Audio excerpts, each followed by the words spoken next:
Welcome, ladies and gentlemen. Today we're going to start Unit 1, Functions and Operations, and we're going to be talking about the real number system.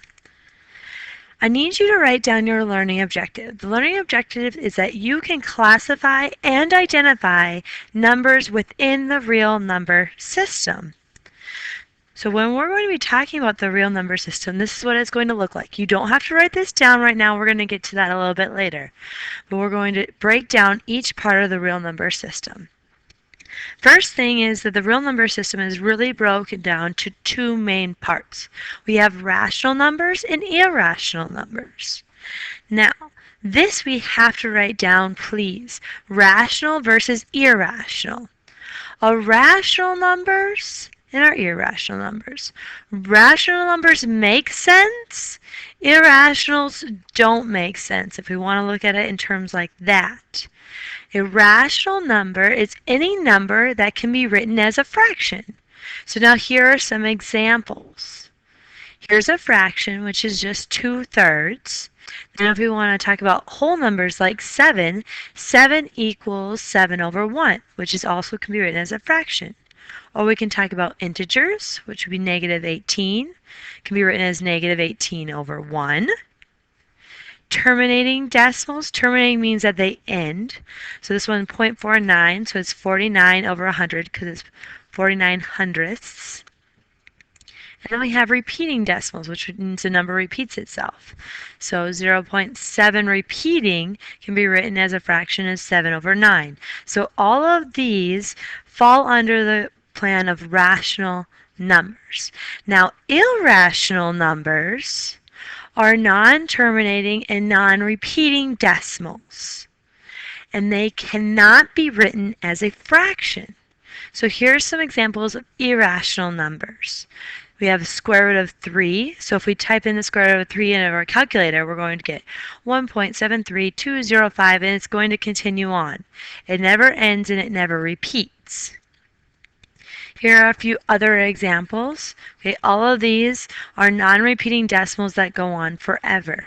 Okay, please, please, please make sure you get all of this written into your notes. Okay, all of this needs to be written in your notes. Okay. This, ladies and gentlemen, does not need to be written in your notes. I just want you to follow along with me.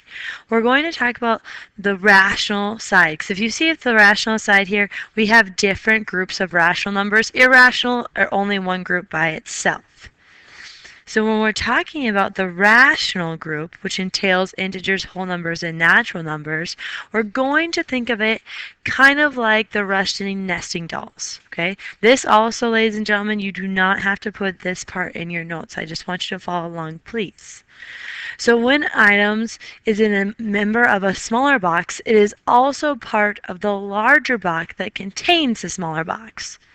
So what this means is that natural numbers, the ones here, the smallest doll, is also part of the whole numbers, the integers, the rational numbers, and the real numbers. So it goes all the way back. Now, if we would think about this as where we would fit the whole numbers, if we talked about whole numbers here, whole numbers would be part of whole numbers, integers, rational numbers, and real numbers. But natural numbers would not be part of this group. Okay, so just a way of us to look at that. This, on the other hand, ladies and gentlemen, I do need you to write all of this into your notes, please. The inside of rational numbers, so we have the naturals, the wholes, and the integers. The natural numbers includes all naturally counters, which occur naturally. So we're going to talk about 1, 2, 3, 4, 5, 6, all of those numbers. Whole numbers are exactly the same as natural numbers, except for they add 0 to it. So natural numbers are normal counting numbers. Whole numbers, we just add 0 to it. And then integers, which is another step above, integers includes the positive and negative whole numbers and 0. So we're talking about our negative numbers and our positive numbers. And then rational numbers are the ones we're talking about when we're talking about all those fractions. All right? Now, we are going to be placing some numbers in the real number system. So I'm going to give you guys an opportunity to figure out where all of these numbers would go, and then we're going to start putting them in. All right, here we go. First one, square root of 2. Well, square root of 2, if we type into our calculator, is a non-repeating decimal, so it's going to go into irrational numbers. Our next one, negative 6. Negative 6 is an integer because it's just a negative number that can be written as a fraction. Then we have 2.73. It's not repeat. It doesn't go on forever. It stops. It's terminal, so it's going to be a rational number. Now we have the square root of 9. This one we have to think about a little bit because the square root of 9 can be simplified. The square root of 9 is a natural number, and that's because if we take the square root of 9, it just equals 3, ladies and gentlemen. Next one we have is 3/7, and 3/7 is a fraction, so it's going to be a rational number. Negative 100 is negative whole number, so it's an integer. 0, remember 0 is that special one, it goes under that whole numbers. That's the only one that's added from natural numbers to whole numbers. Now we have pi. If you type that in, that's a non-repeating decimal, so that's an irrational number. 1 is just a natural number, natural counting number. Negative 1/2, we're talking about a fraction, so it's going to be a rational number. Negative 3.8, also a rational number because it's a terminated decimal. 5.42, repeating decimals also fall under rational numbers. Now we have 8.293017, and it keeps going on and on. That's what the dot means. It doesn't repeat. So that means it's going to be an irrational number. Negative 18, we got that negative whole number, so it's going to be an integer. And last but not least, we have 75/15. Now right away we're like, oh, that's a fraction. It's going to be a rational number, but it can be simplified. So if it can be simplified, it's going under natural numbers, because if we take 75 divided by 15, we get 5. All right, so please make sure you have all of these written inside your your real number systems. All right, we're going to do one more thing today.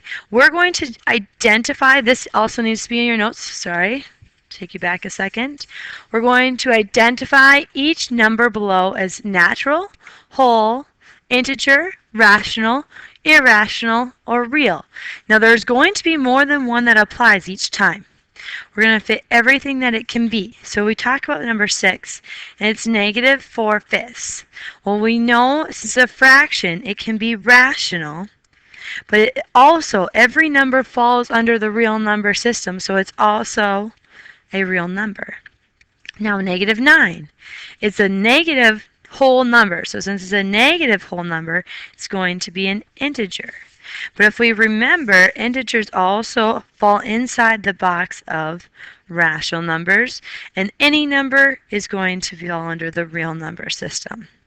Now we have the square root of 16, and the square root of 16 equals 4. We have to simplify when we can, and 4 is just a whole number, so it's going to be, it's a natural number.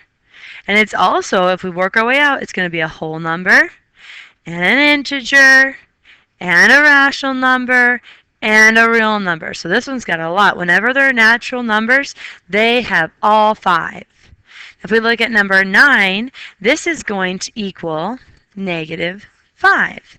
Now, talking about a negative whole number, so it's going to start with integer, and then it's going to be a rational number, and then a real number.